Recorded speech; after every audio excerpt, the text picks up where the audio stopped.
Right, I just want to do something about this from a where credit's due perspective. This is my AF road clutch that has been used and abused. I've been basically to Ukraine with this. It still works now.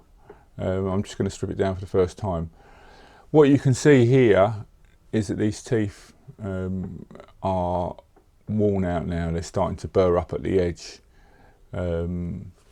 Now, the only problem I had with this clutch, basically, it's fine for 25 horsepower. It's very, very light to pull in, really brilliant. And I love the fact that it's a cassette, so that you assemble it and take it out as one piece, rather than having to use a clutch compressor to do so.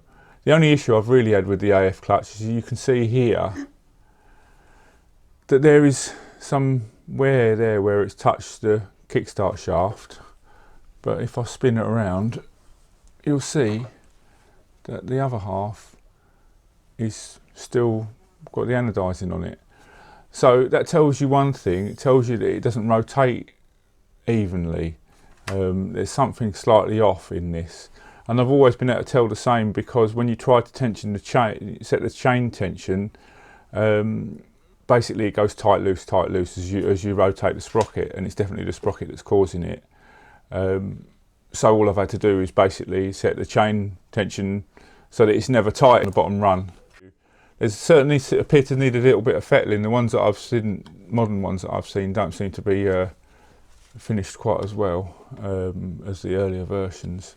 Mine had to have some modification to it in AF, I think, for clearance before they sold it.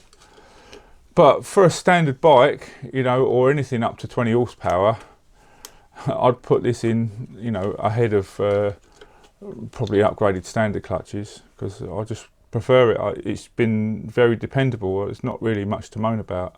So there's no tab washer to undo. Basically, there's a Belleville washer, which is a domed washer that goes flat as it's tightened. That's all it is, secures under there, and I put a bit of Loctite on the nut normally when I do it up.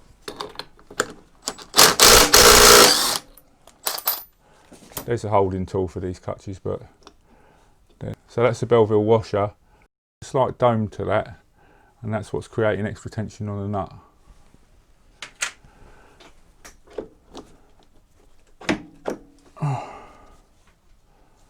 So yeah, this is how it came to me. It had been ground for a little bit of extra clearance under there. If I'll give you a bit more of a close-up of this to show how it's worn, and you can see there how narrow those have got. And if I go around, what you do is you count that there's 6 plates all the way around until we come to this one here. There's a chunk missing, which I just found in the oil. So I have to say, you know, AF can't be blamed for that clutch plate failing. Basically, this is used beyond its life. I would say that because these are aluminium, these are just folding, and they're doing next to no damage to the steel sprocket. I think with a set of new inner and outer plates, this clutch will still be ready to go, which makes it absolutely remarkable value for the price you pay for it. Really can't moan about that. Very good, AF Rayspeed.